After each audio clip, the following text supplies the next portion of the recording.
Hello, everybody. Nelson Virgil here with a program for wellness restoration.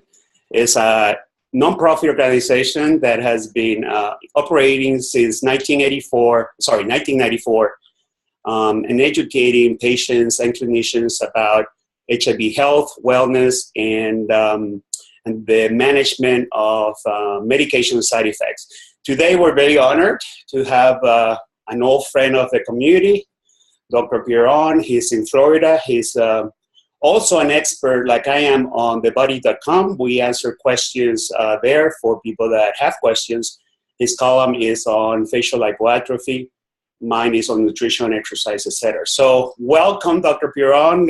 Please tell us a little bit about your work, and so that everybody knows, your great history with HIV.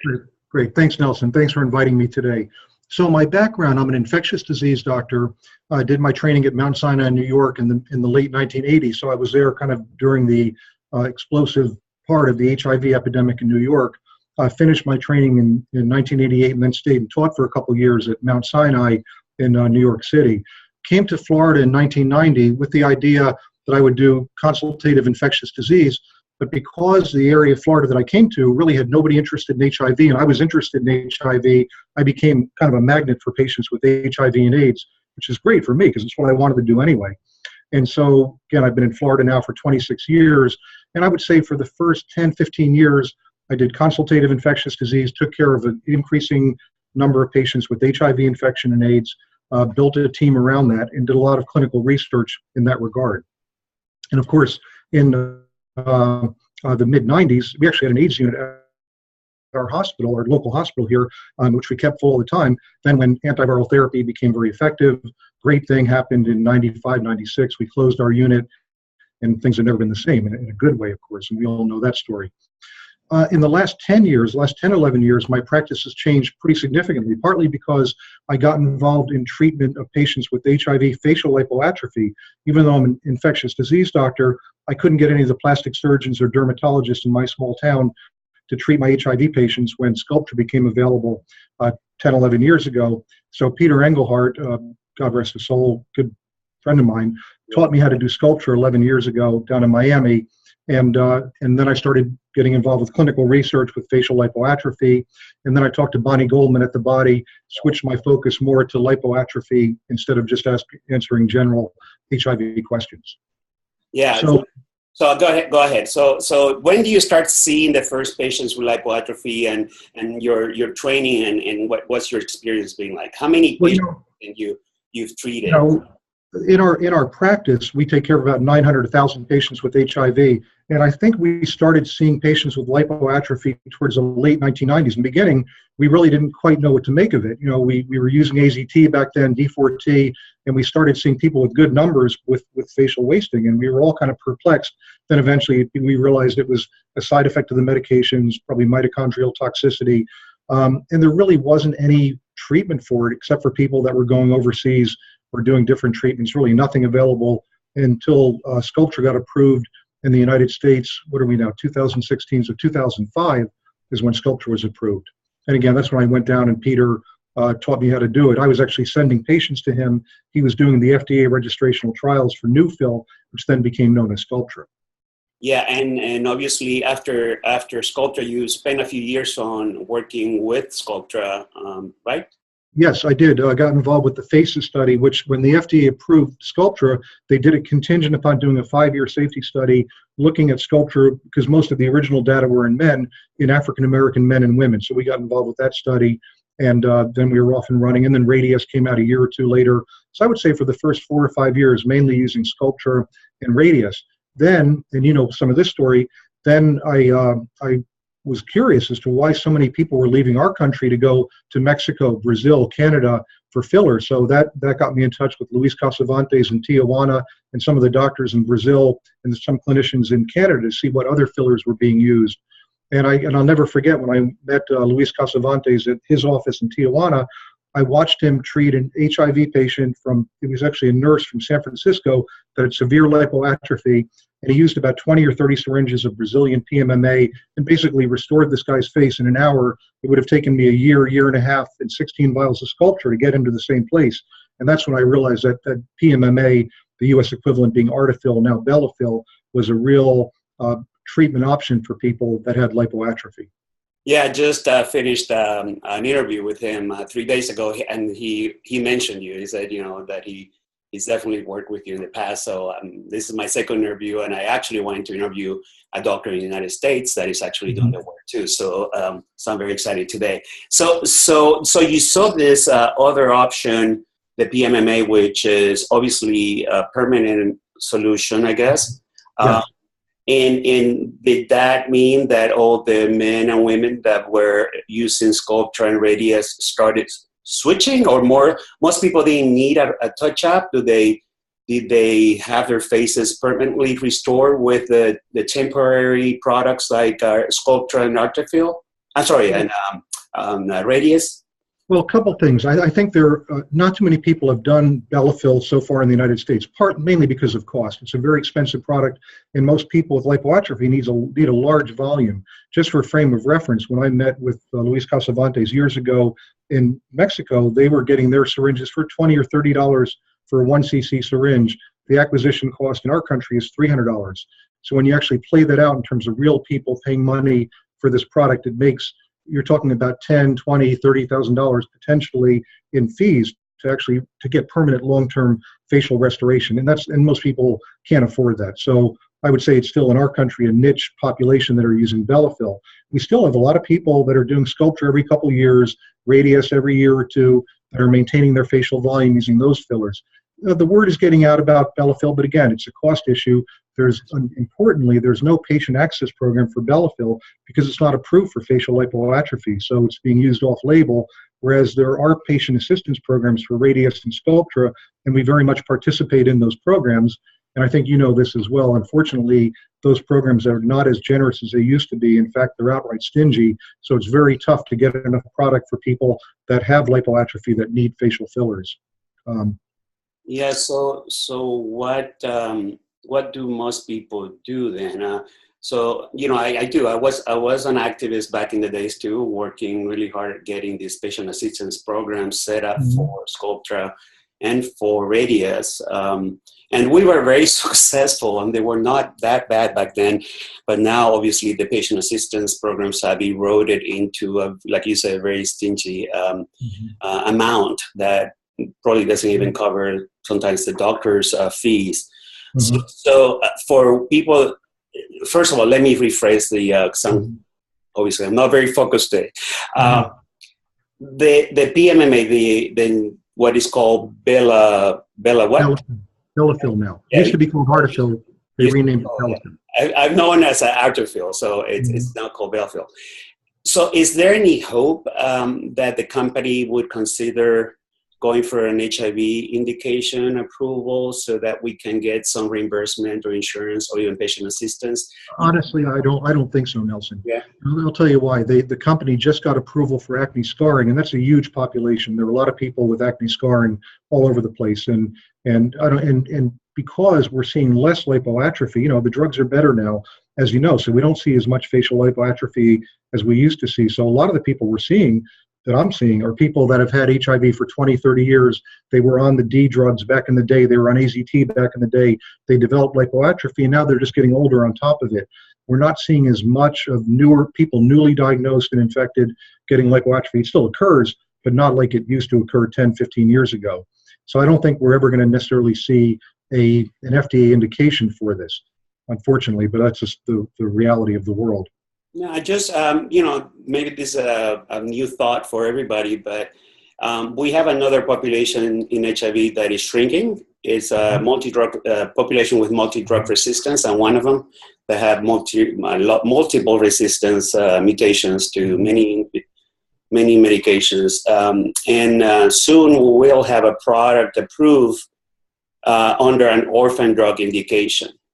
What that means is orphan drug means that there are less than 200,000 of us in the United States, and obviously the approval process is faster, and the number of patients required for a study are much smaller, like even 20% of what a normal study Nelson, that's actually a great idea. That could potentially be applied to PMMA. Yeah. For this population. I'll definitely follow up on that. Yeah, we can talk about it. I've been very active in this orphan drug indication activist work because I don't want companies to leave certain populations in HIV that are small but are in high need, of something.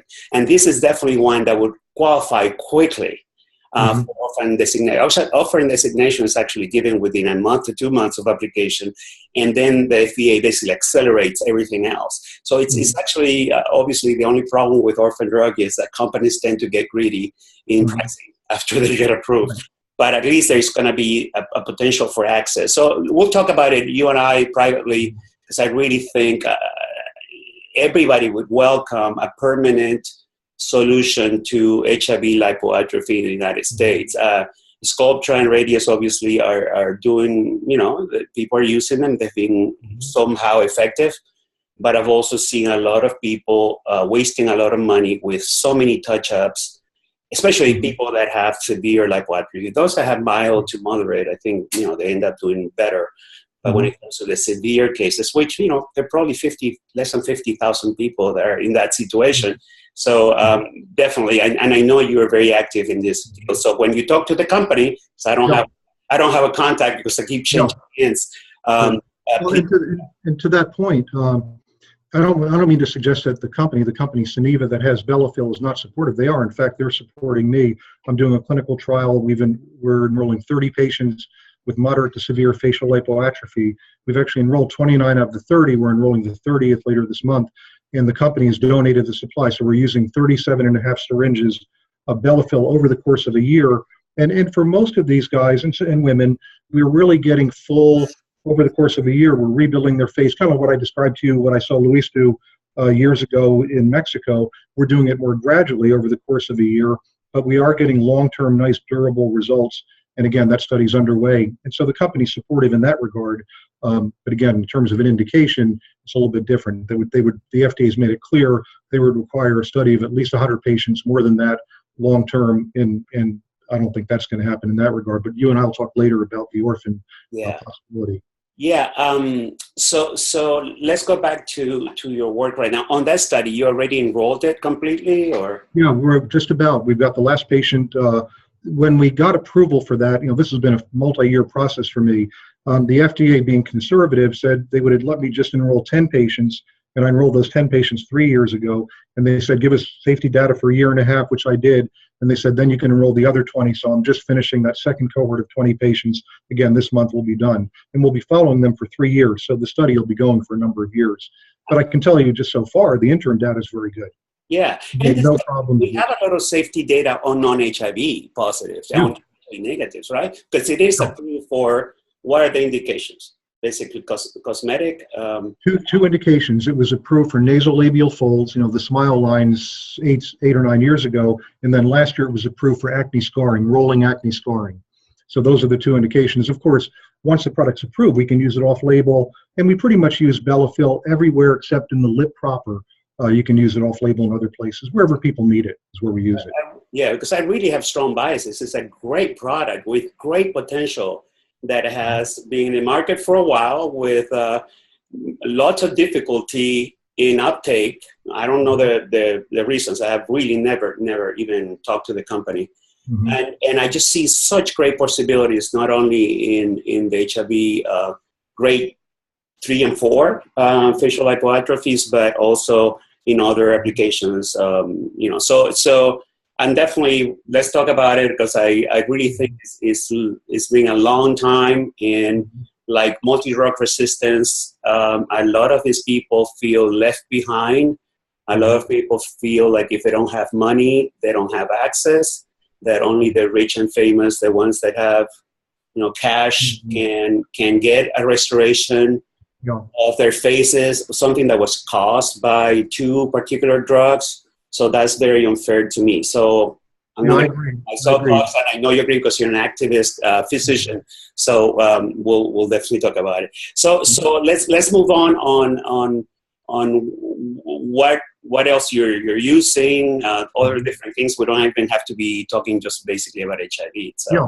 Okay, so just, kind of finishing lipoatrophy, the other thing we're seeing is a lot of people are just getting older. They just have aging changes of getting older. So what happens to men and women as we get older? We tend to lose our jawline, that nice, sharp Hollywood jawline when you're 20 years old. As you get 40, 50, 60, it starts dropping down. So and filler helps that. We definitely do. We've evolved in our use of fillers. It used to be we did everything sub-Q, just under the skin. Now we're doing a lot more deep structural filler. There's something called the Y-lift, which in the liquid facelift, where instead of doing filler just in the immediate superficial surface area, we actually go under the muscle. We go on the bone, and it helps restore facial volume, because as we age, we don't just lose subcutaneous tissue, we actually lose bone volume. If you look at men and women, our mandibles change in size. We start getting bags under our eyes because the skull actually changes in terms of anatomy.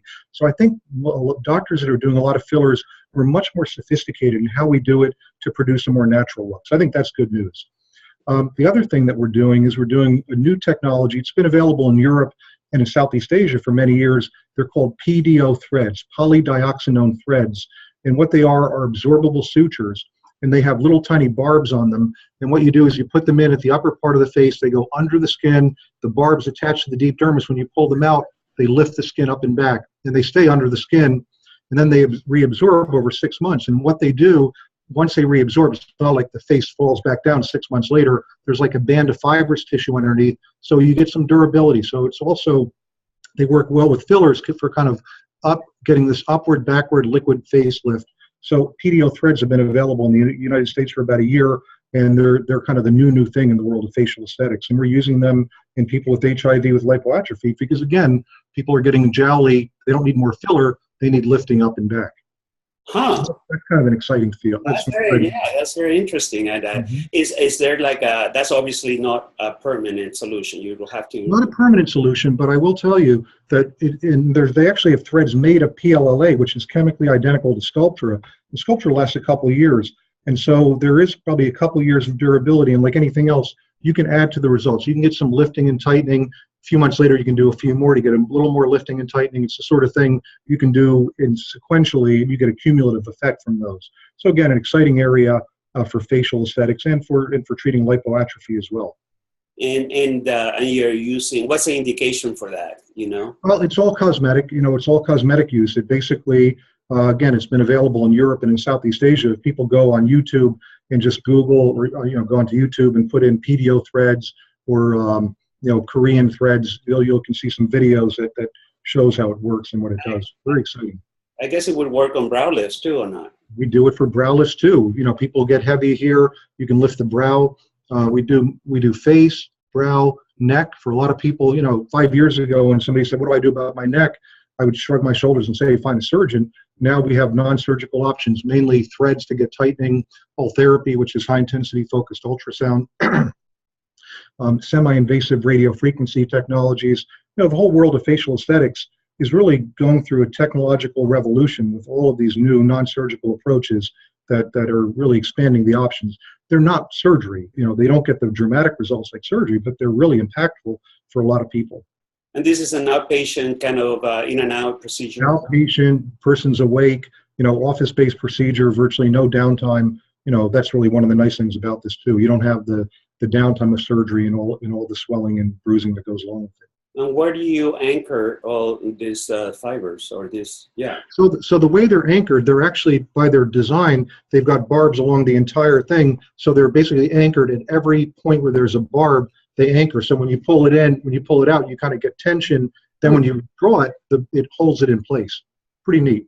Oh, wow. So you're using that? You've been doing that for a year too? Doing that for a year as well. Yeah, and it's a perfect complement for fillers. So tell the audience again where you are and how to get a hold of your practice. Yeah, so I'm in Vero Beach, Florida, which is a small town on the east coast of Florida, but I do go to Winter Park, which is a suburb of Orlando, one weekend a month. And mainly I started going there this one weekend, Nelson, because I do a fair number of trainings now where clinicians, either nurse practitioners, PAs, or doctors come in from around the country, and I teach them some of these techniques, Bellafill, PDO threads, and other fillers.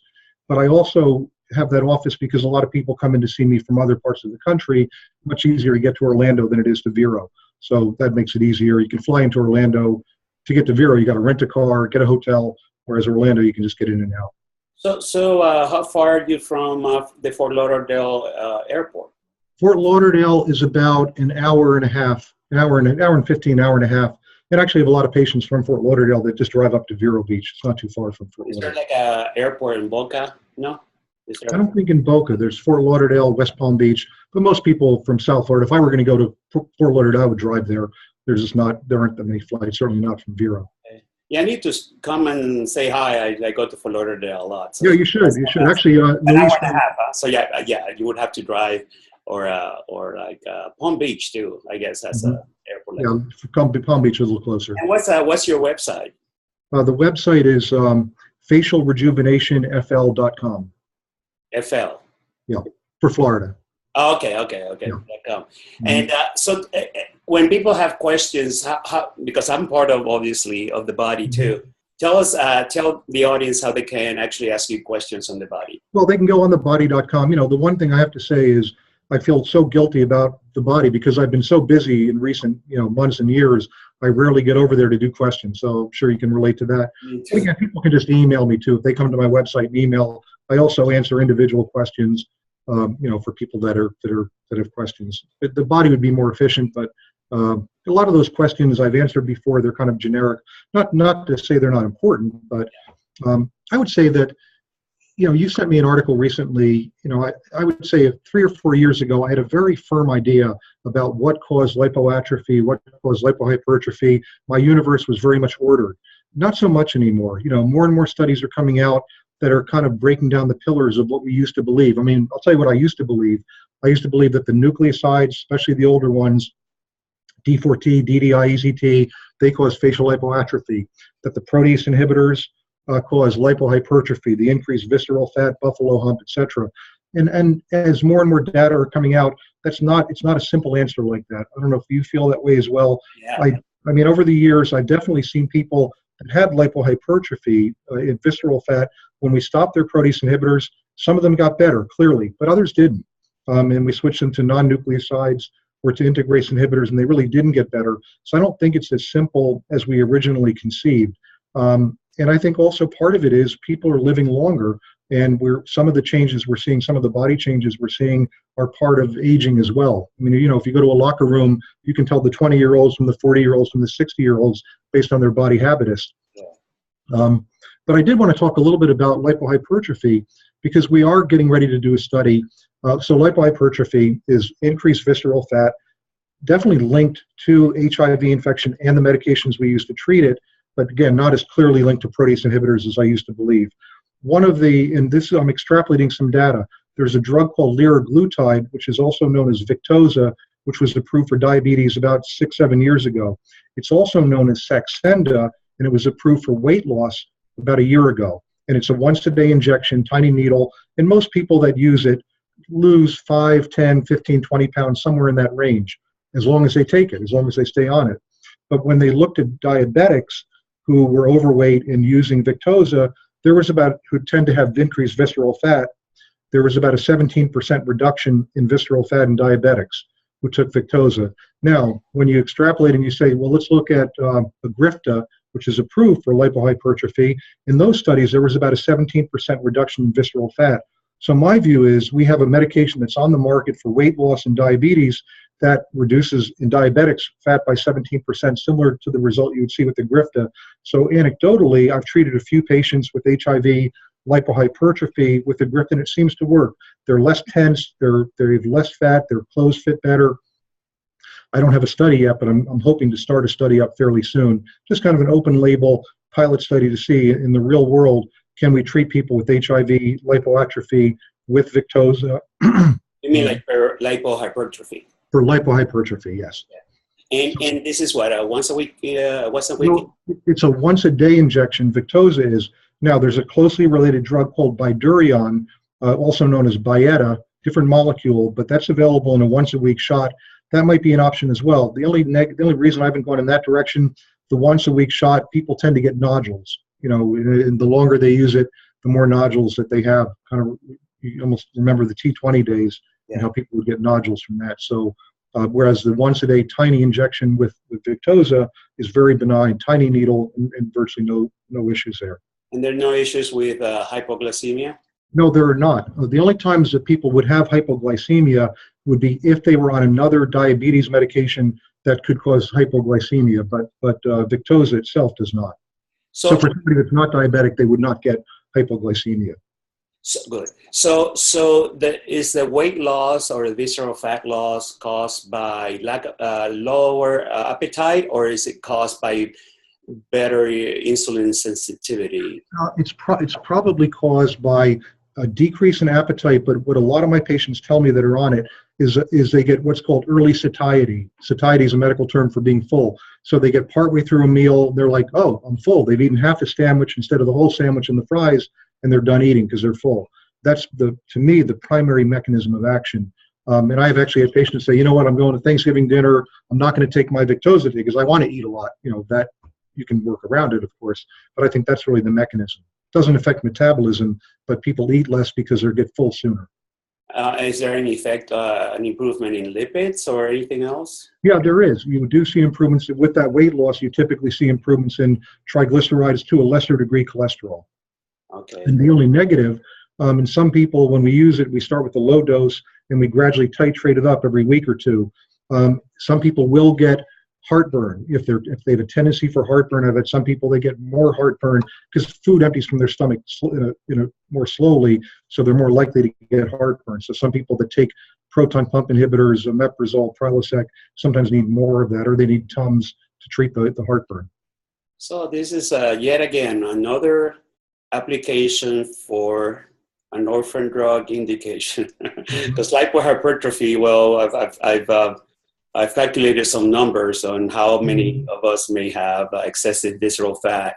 And as you said, and I'm glad you said it, we now have basically 3 more studies that were recently published in the past year and a half that show that even people that are starting integrase inhibitors, which we thought they were just benign in every aspect, do have actually even more visceral, more gain fat, more abdominal fat increases than people on protease inhibitors.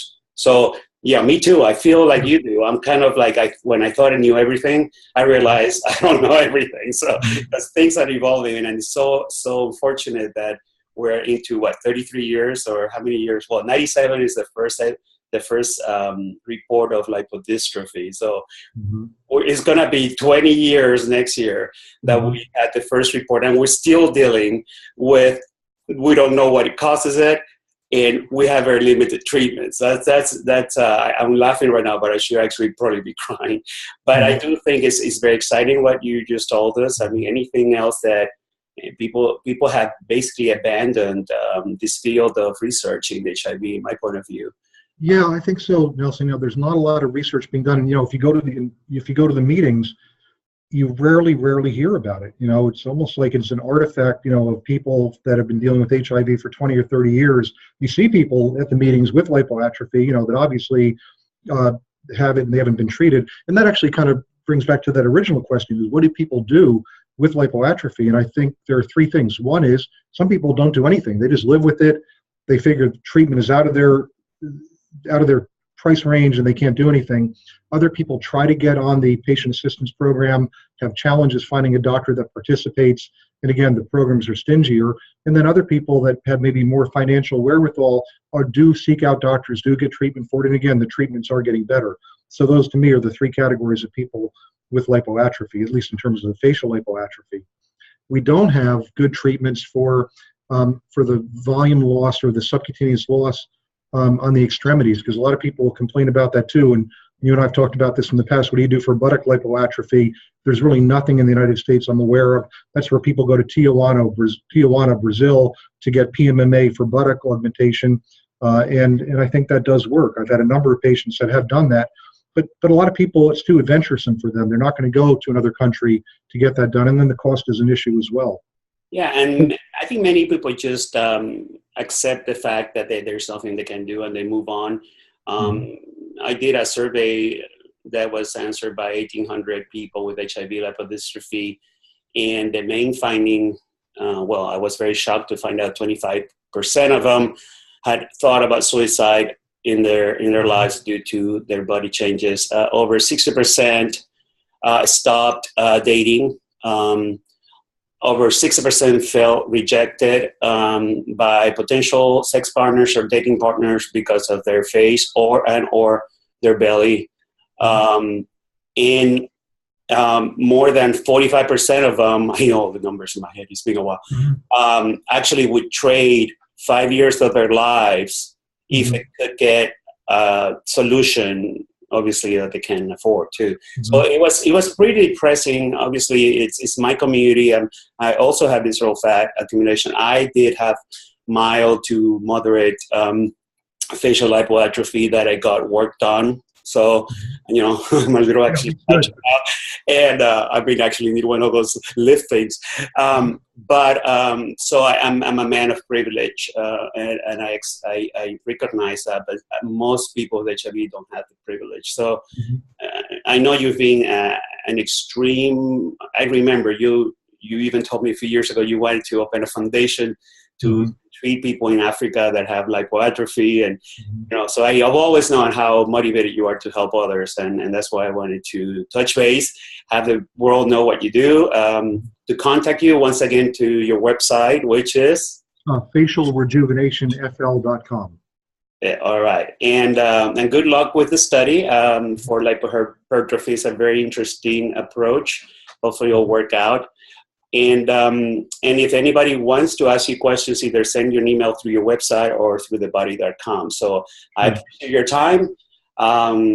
Please don't ever get burned out like many of us have. You definitely keep working at it and keep looking at different approaches. And we may have another update with you in a few months, especially if you do start that study and you probably need a little bit of educational effort to enroll patients. Okay, very good. Thanks for inviting me. Good to see you. Thanks a lot, Dr. Pierone. Okay. Bye-bye.